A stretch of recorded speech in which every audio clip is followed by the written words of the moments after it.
Today we're finishing the mimer, God willing, we'll finish the mimer from Torah Ohr. The mimer Torah Ohr that talks about Moshe Rabbeinu. What exactly is Moses? What is Moses?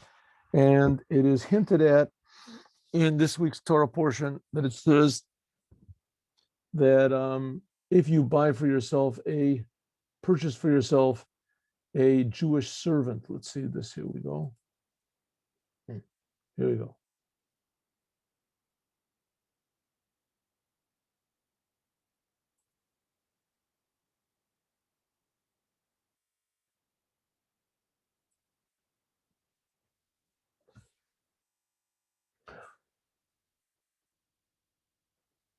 This is what we are. Here it is. Right. So this is how we started off. We said that what does it mean that Moshe, it says that these are the laws you should put in front of them. That's how this week's Torah reading starts. And it speaks in plural. You should put in front of them. And then it says, when you purchase for yourself a Jewish servant. So the Rebbe said, well, why did it change number? It says in the beginning, you should put in front of them, plural. And then it says, you should say when you, singular. So what's it talking about? So the Rebbe says, explains, this is the first Rebbe of Chabad, that this is talking about Moses. Moses, he's the one that has to purchase for himself a Jewish servant. And who's the Jewish servant? Each and every Jew. And to be a servant of God. So in order to understand what this means, so the Rebbe points out that there's two different types of souls, levels, if you want to call it, categories of Jewish souls. There is those that are called the seed of man, which that's maybe one in every generation. And then there's what's called the seed of animal, Zera Behema, and that's everybody else. Why are they called animals? Because they don't really have a feeling of God. They don't have a feeling of God. So you can say, so what's so bad about that? So he's not a religious person. Says no, this feeling is not just a feeling of the spiritual feeling of God. It's a feeling of the reality of God, that God is creating us. Like we've mentioned so many times, that the worlds don't really exist on their own. They are being created constantly by God, and we're being created for a purpose, right? We've said this a lot of times. The idea is one thing, and the feeling of it is another thing. It's like a person can get up and the marriage counselor that goes home and beats his wife, right? He can give advice, wonderful advice on how to make peace at home and how to get along, but he comes home and his wife throws him a bad word or doesn't cook his steak properly or something, and he can just lose it, get mad. In other words, to know it is one thing, but to feel it is a different thing. Okay, then we can even say it in a different way. There's what's called intellectual knowledge and factual knowledge. Intellectual knowledge, that intellectually he knows everything, but factual knowledge means knowledge means to feel. Does he really feel it? In other words, does it really come out in fact? So that's up to now we're talking about spiritual things, or let's say, just give the example, the marriage counselor. That's talking about things that are practical in the world. But really, the real purpose of the Jews, and eventually to convince all mankind, is to feel God, to feel the Creator, to feel that God is not some spiritual, religious being. He is that. That's also true. But that's not. And how our relationship to God is supposed to be one of feeling. Right? Like the marriage counselor. What is he? He counsels that you should feel the value of the other person. You should feel the value of marriage. You should feel the value of a family. You should feeling. Not just that you should understand it. If you feel differently, then at least your understanding should force you to act properly. right? You don't feel the value of your family. You don't feel the value of your partner. You don't feel any value, right, of your wife, your children. You don't feel the value of anything. You don't feel it, but you know that it's right. So you force yourself. Okay, that's also something. But the goal of Moses is that everyone should feel God. Right? Feeling family, feeling this, these are practical things. What about feeling God? It's not practical. That's exactly what Moses is coming to do. Moses is coming to do exactly that, that everyone should feel the practicality, not only the practicality, the ultimate, the most practical thing in the world, the most realistic thing in the world is the creator, that he's creating us and he's creating us for a purpose. That should be our guiding conscience constantly, right? Our guiding the compass to tell us what's right, what's wrong, what I should do, why am I alive? This is that. In other words, Moses transforms the seed of animal to be a seed of man, to be a man. That's what we learned last time. I think we got up to here. This is what we got up to last time. Here we are.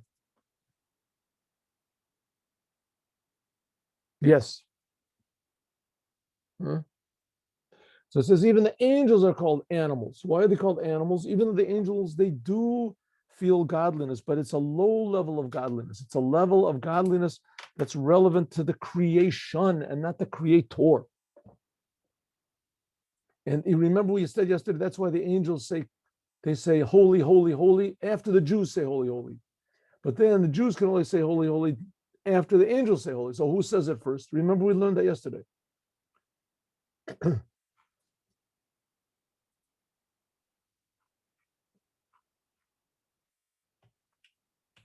The thing gets stuck here again.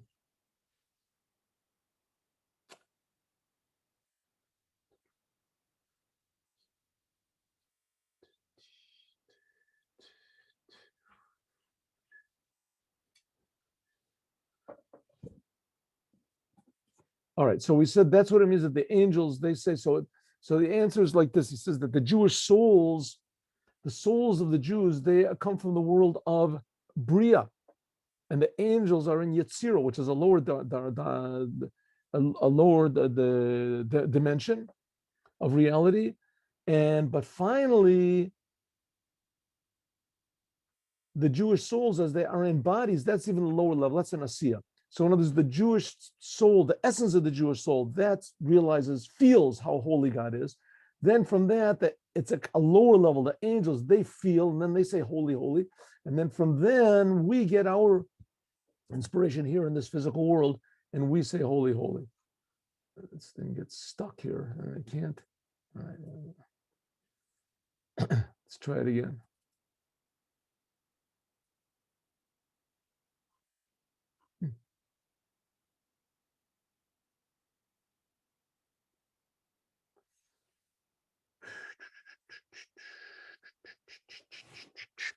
All of a sudden it decided not to allow me to go down any further. It says,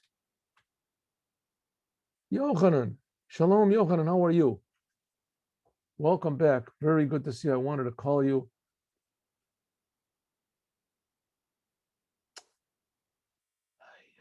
Here it is. Wow. Okay.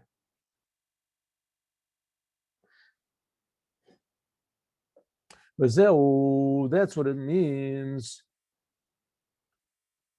Zeu, that's what it means. Elu mishpatim asher tasim lifneihem. So the whole thing is talking about feeling. The words feeling. That's really activating the soul. That your soul really feels the Creator. So it says, first of all, the essence of the Jewish soul feels it. That's the godly soul, and then afterwards, that brings it down to the angels. The angels feel it, and then the animal soul feels it. That's even in this physical world. And that's what Moses does. That's the idea of Moses. Moshe, he is the one that inspires, that he is the example, he is the vanguard, the forerunner, the icebreaker, that he is the one that enables the Jewish people to feel the reality of the Creator all of the time. That the creator who is creating us all the time. And from that will come down even into the whole world. That's what it says, Shema Yisrael, listen, God is our God, God is one. God is our God now, but God is one means that all the world will feel the creator that's creating them. That's what it means, Elohim Mishpatim. These are the Mishpatim, these are the laws, Asher Tasim Lifneihem. What is Mishpatim? Mishpat means a law. These are the laws. In Hebrew, the word for law is halacha. Mishpat Lashon halicha. It also means to walk. K'metargom al pasuk kamishpat rishon, like the first one, kehilchata kadmita, like the first law. That's what it means, halichat olam law. We say that in the end of the prayers. It says, al tikre halachot el halichot. Halichot el al tikre halichot el halachot. I'm sorry. The word halacha means law, but that also means halicha, same letters, means to move. God put the laws of Judaism in the world in order to move the world, to use the world in the way that God wants. This raises up the worlds. It gives the worlds more value. Right? There was just a story in Israel that some soldier, something, he was in the desert just now, and he found this old, like, sort of piece of metal, and he looked at it, and it had the head of, some sort of a Greek head, and he went to an expert, and it said, this is a genuine Roman coin from Emperor, somebody, Vespasian or somebody, and the thing is worth like $2,500. So you have a regular coin, it's worth 10 cents. If it's a little bit old, it's not worth anything. You throw it in the garbage, right? A penny, find an old penny from last year or 2 years ago or something like that. A penny, you're going to carry around pennies in your pocket. You throw the thing away. Here he found a penny that was 2,500. Somebody went and said 2,000. Oh, this thing is tremendously valuable. It's precious. And since his picture was in the paper, right? He has to be careful nobody steals it from him, and he's very happy. He's grateful to. The same thing as the whole world. The whole world, we can think, what's the world? The world is worth nothing. When you realize, hey, this world is being created by God. So that's what's called, all of a sudden the world becomes very valuable. It's not valuable in a monetary sense. It's much more than that. Even the person that made the $2,500, right? So that's the ultimate thing, to have the money. What are you going to do with the money? What is the value? What's valuable in life that you're willing to spend $2,500 on, right? To go out and just to buy beer or something. Maybe you can give charity to people who need it, or maybe you can help somebody to improve their life. Mishparu alich, that's the whole idea of the world. I just want to say one small thing. I heard yesterday somebody make up a whole big lecture. It was on, and it made fun of everybody. That the solution to the world's problems is there has to be more tax. You have to tax the rich people, right? The communist idea, you have to tax the rich people. That's going to cure the whole thing. But that doesn't make much sense. I mean, if you tax the rich people, so what do you get? You get money. That's it. Now, what do you do with the money? What do you do with the money? That's the main thing, is education. The main thing is education with the world, to educate people properly. Okay, maybe you have to change the taxes also. Maybe it could be. But there's still the fact of the matter is once you have the money, what do you do with it, right? You use it for war.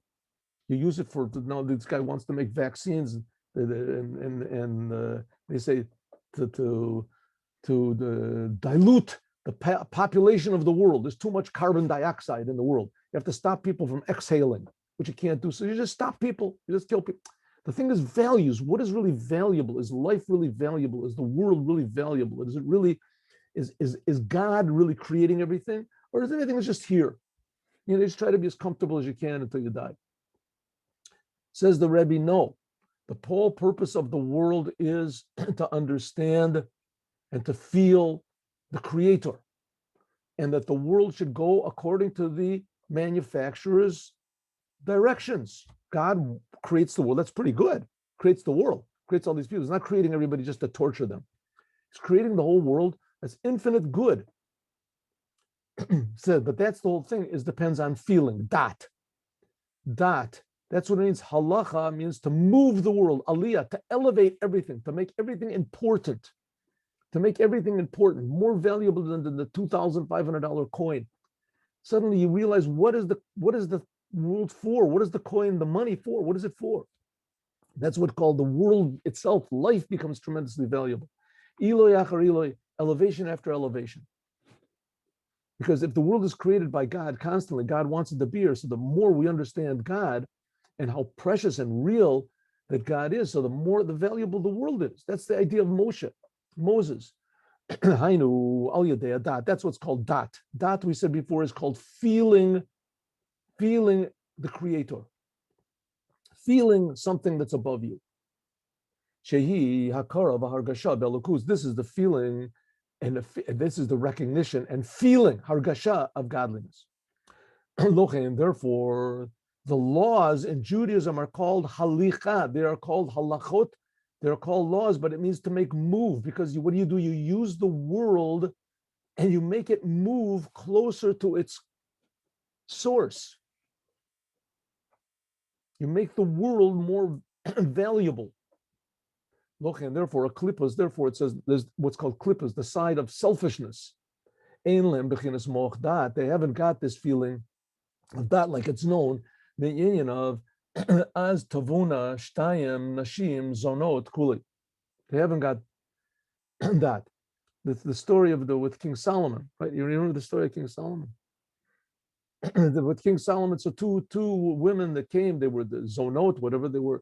Anyway, one of them had a baby that died, and the other one didn't. And in the nighttime, one of them changed the baby.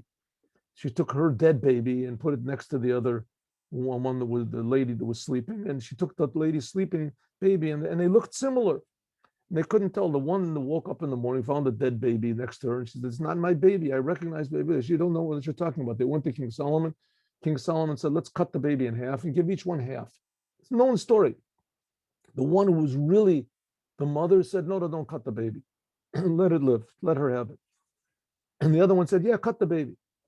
No, cut the baby. I don't care." In other words, the one that her baby died. So the child was already dead anyway, right? She didn't want to give it away. So why should the other one have? King Solomon said, the one who said to cut the baby, that's not the real mother. It's not the real mother. An interesting story, I'll tell you about that. Not the real mother. The one that said, all of a sudden, this one aroused the feeling, that was my baby. She felt it. She felt it. Just by the way, I mean, we'll put this into this. Arafat, remember Arafat? May his name be blotted out forever. He was a murderer, disgusting, debauched person. Anyway, he brought this example of King Solomon. And he said, I want all of Israel. All of Israel belongs to the Palestinians. I belong. And the Israelis, they said, we're willing to give you a part. So he said, oh, this is the example of King Solomon. Said with the two women. So the woman that was willing to divide the child, that wasn't the real mother. The one that wasn't willing, the one that wasn't willing to divide the child, right? Either give me the whole thing or don't give me anything. I'm not willing to, right? So it says, I'm not willing to divide Israel. You Israelis, you're willing to divide Israel. It's a sign that the child is not yours. He had a good point. He had a good point. Shtayim nasim zonot. Hainu lefi shehem yesh v'davar ve'en behem bechinat habitol milamata lamayla. Why is klippa doesn't have any feeling? It just feels itself. Because it feels itself, so nothing is valuable. Only I'm valuable. Split the child. What do I care? V'dat v'hiluch zeh nimshach al yedei limud halachot. This is drawn down by means of learning laws. She'al yedei, that by means laws of the Torah. She'al yedei, that by means of shemayin bayam, that you look into these laws and try to understand them. Heitei v'alburio harizeh giloi dat. This reveals the dat of the Torah. You start to feel the godliness of the Torah in our mind. Al yedei zeh zocha lehiluch b'medrega l'medrega. By means of this, if you feel the godliness of these laws and you feel that they really are what God wants, it's not arbitrary, and the rabbis didn't make it up. These are godly, what God, the creator of the universe, the laws in Judaism are why he's creating the universe. Why he's creating the universe, so that we should use it properly to elevate the world. If so, when a person gets this into his mind, Zochi can start to feel the greatness of the infinite one. And they'll be drawn into the person the feeling of dat, of feeling godliness. It says in the Gemara, Rav Sheshet said, Charati nafshi lach karai lach tanai. He said, my soul is happy with you. The Torah, the Mishnah, the Gemara. First of all, a person does everything for himself. Kayavid. Perishadat the nafshi. He's doing it. Rav Sheshet said, I'm doing it for my soul. Hainu sheyumshach bechinat adata. This level of dat, of feeling of God into his soul. That his soul should be devuka. It should be, how do you say, connected, and tied in godliness. Because you have to remember that the God gave the Torah. When he gave the Torah, that the souls of everybody's souls jumped out. In the Holy of Holies, in the Holy Temple, the Holy of Holies was the Torah.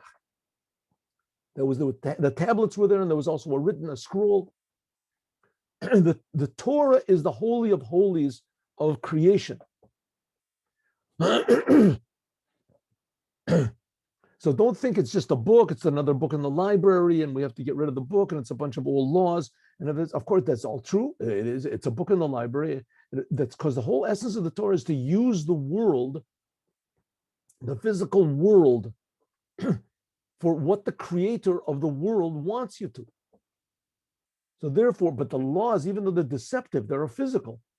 But nevertheless, that's the essence of God is there. You think the essence of God is supposed to be in some big pillar of fire or the white light or some sort of person that comes and heals the sick and does the right. That also could be, but that's not the essence of the Torah. The essence of godliness is found in the Torah. This is drawn down by learning the Torah. Asher tasim lifneim, and that's what it means. This is the laws that you should put in front of them. Moshe Yashpia. Moshe is the one. That's the thing of Moses. He didn't just give the Torah this book. He put the godliness into it. He made everybody feel the godliness of the Torah, that the godliness of the Torah is more than the godliness of the world. The world is also godly, right? But the world is mundane. Without the Torah, the world can oppose godliness. The Torah, without the Torah, the world can be the biggest enemy of God. We just saw about 60, 70 years ago, right? With the Hitler and the Germans, the most civilized, intellectual, developed nation in the world, right? Used everything in the world they could to destroy everyone that they could. They used all their knowledge and their wisdom and rockets and propulsions with physics, with mathematics, with the amazing inventions that they made in order to destroy people and kill people.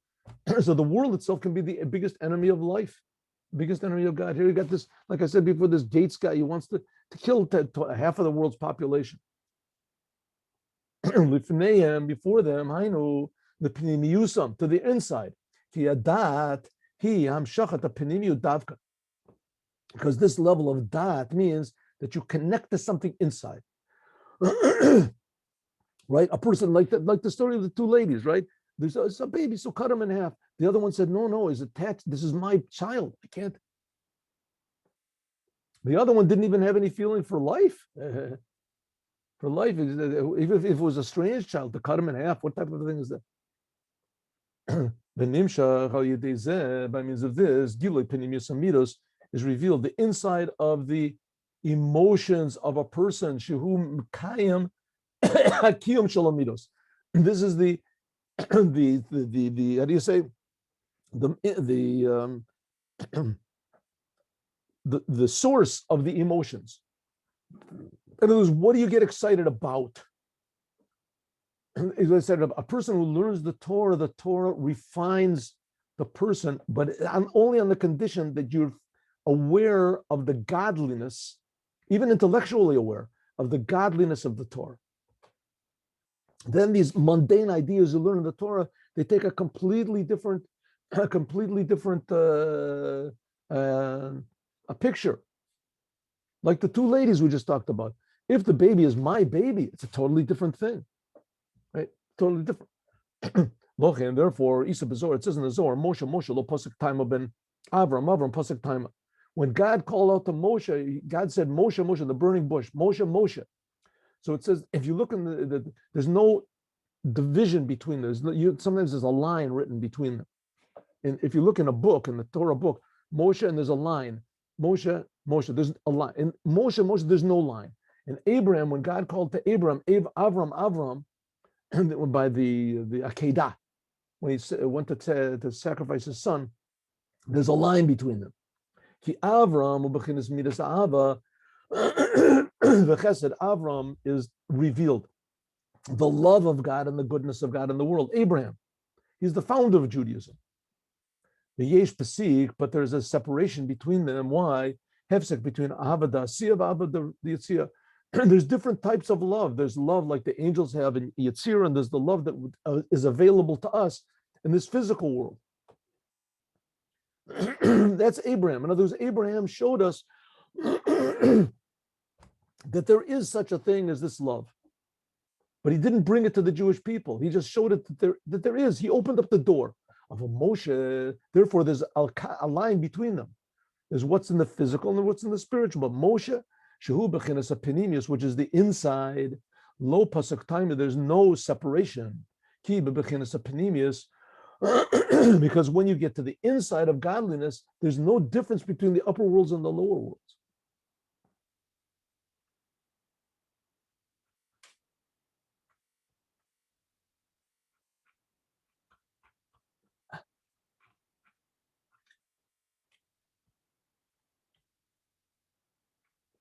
See, it starts to this, it gets frozen.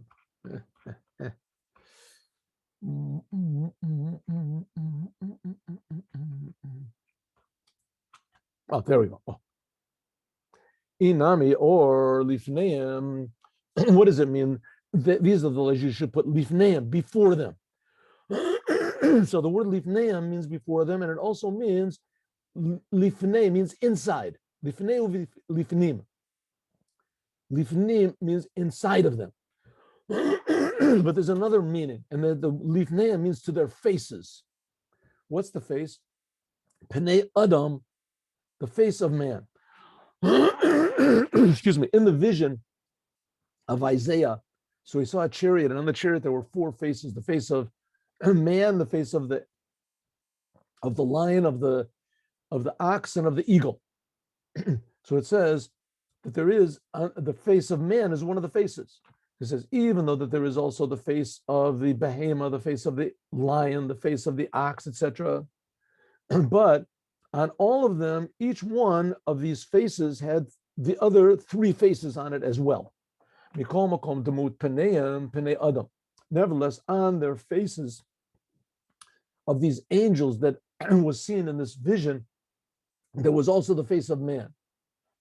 Hainu bechinas dat, the bria, namely this level of dat. Adam, we said before, man. The unique thing of man is that he can have a feeling of God, an awareness of the Creator. That's bria ubechinas peneim yasim v'yimshach bechinas hamshachas adat animshach lamayla. In their faces, what does it mean? Their faces? It says the faces.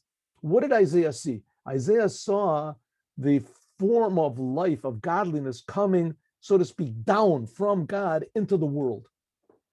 We see that in the world that there are animals, and that there's the birds, and there's unclean animals, and that there's man, and that there's all these. When godliness comes into the world, it takes all these different forms. Up in the spiritual world, this is the source of these forms.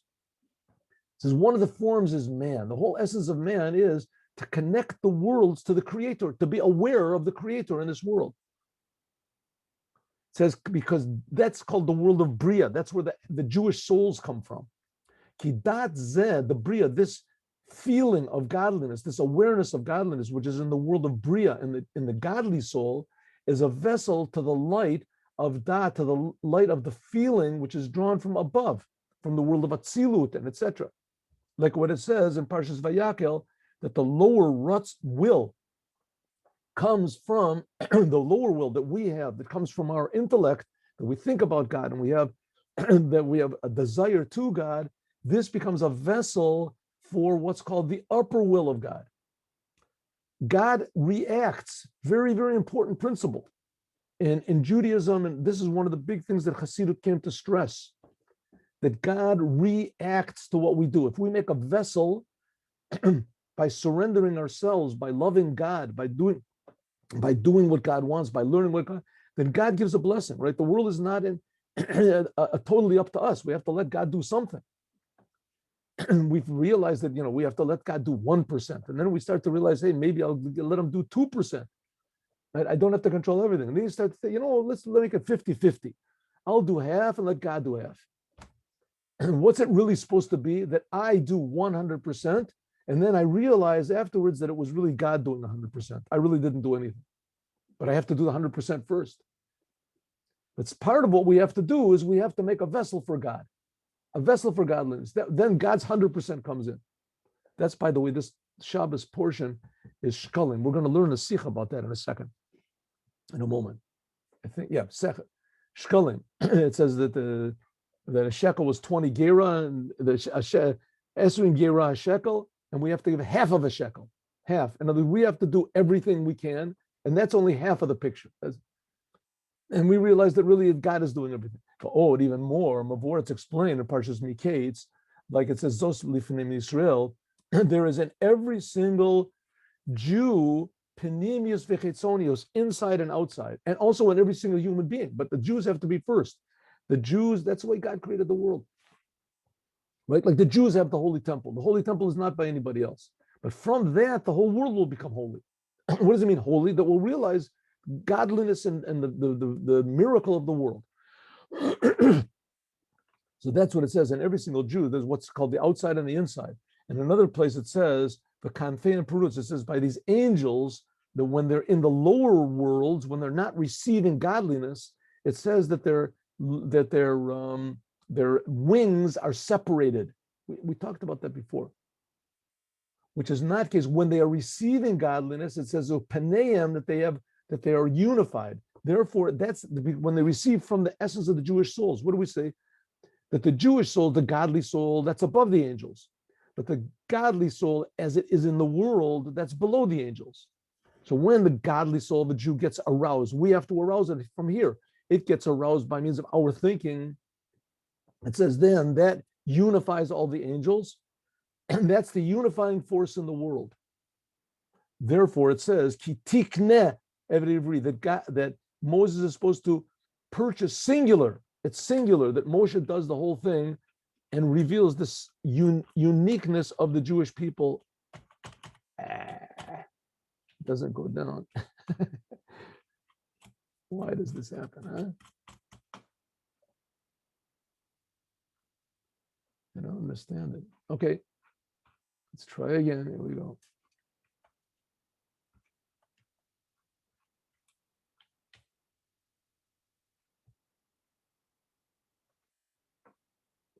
There it is. Look what it says. Yehudim. That's what's the Kibul HaYehudim. This is all soon as it's going to be Purim, right? In another couple of weeks.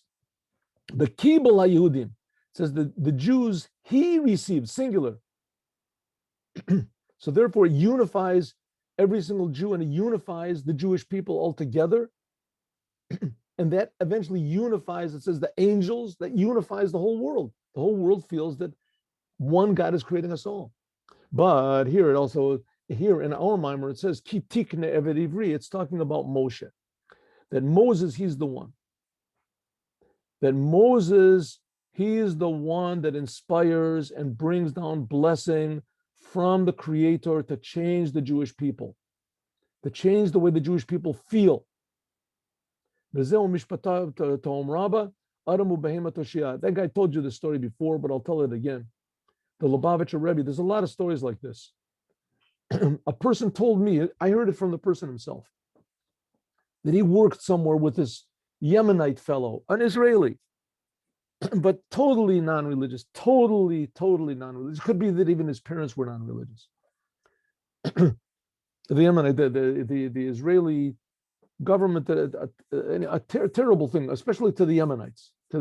They just ripped all of religion, all of Judaism from them.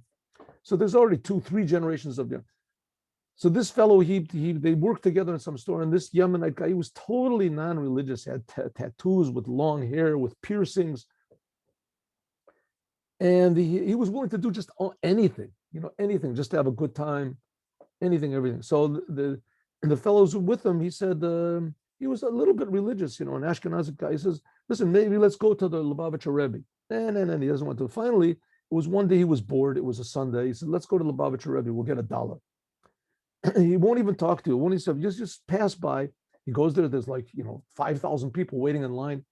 There was 2,000 women, 2,500, whatever. Huge long line. He stands in line and he sees that it goes pretty fast, so he stands in line. And the Rebbe gave him $1. He looked at the Rebbe. The Rebbe gave him $1. The Rebbe said, "Bracha v'hatzlacha, you should have a blessing and success." He took the $1, left, went through the line, put the $1 in his pocket, immediately went to the barber, had his hair cut, immediately went to the sofa, bought a pair of tefillin, immediately took out all the rings from his nose, and he became an observant Jew. And he had not been an observant Jew. I don't even think his parents were observant. He just saw the Rebbe and suddenly realized, whoa, God is real. The Torah is real, right? There's no world to come, not thinking about anything. He's just thinking about what is the truth.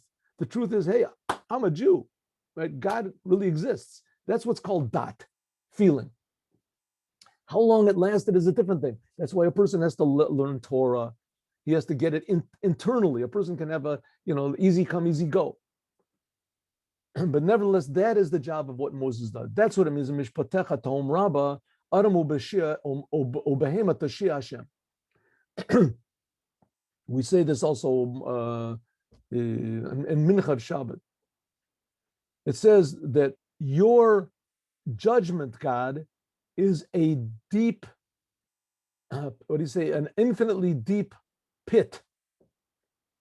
Man and animal you save. In other words, your mishpatecha, your laws can come down the furthest, the deepest. And by means of this, you save man and animal. Perish mishpatecha. These are the laws that we talked about before. The laws of the Torah, that they are very, very high. Therefore, they're able to be drawn down very, very low. And by means of this, that the laws of the Torah, which is godliness, it's pure godly will, comes down into the world. And the most mundane things, right? The laws of damages. Here we learned in the Torah just yesterday, laws of damages, laws of people that lie, people that cheat. What does the Torah say to do? That by means of this, because the godliness of the Torah comes into the world, Adam ubehema toshia, you save the man and the animal. Namely, what? This level of Adam, that's the face of the man, which is on the animals around the chariot of God, which is also reflected into us. The animals are our animal soul, and the face of man is the face of man inside of us.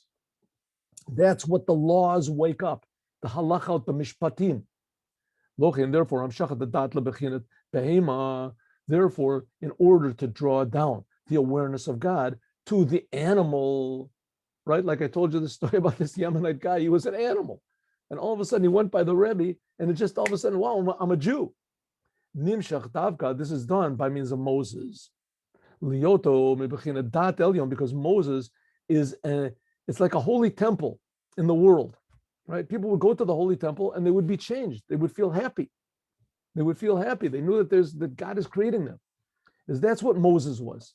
Moses, the upper awareness of God, soviv kol olim, shalamayla, which is above, gam mebechined neshamot, even from all the levels of the souls, which we said, zera adam, that are called zera adam, that Moses is a different type of a soul, right? This is a different type of a soul. This is even higher than the levels of the tzaddikim.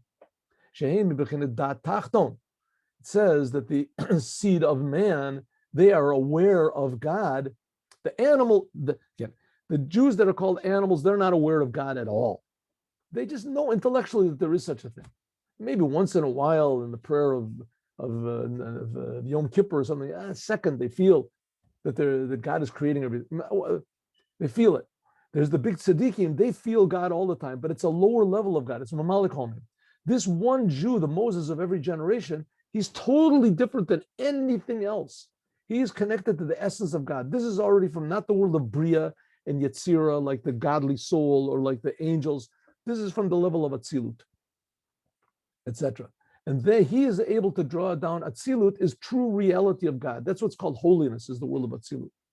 This draws down godliness to the whole entire Jewish people, each and every one individually, so that everyone recognizes the simple truth that this world is incredibly valuable. And God wants us to be in this world and to make this world a perfect place. And the whole idea of going to heaven, etc., like that, that's true, but it's just peanuts. Compared to in this world, we can actually connect to the creator of the universe higher than the angels, higher than even the souls. That's what we said. That's why there's going to be the raising of the dead. The raising of the dead will really see the importance of this world. The dead will come back to life. The souls will come down into the bodies, into this world.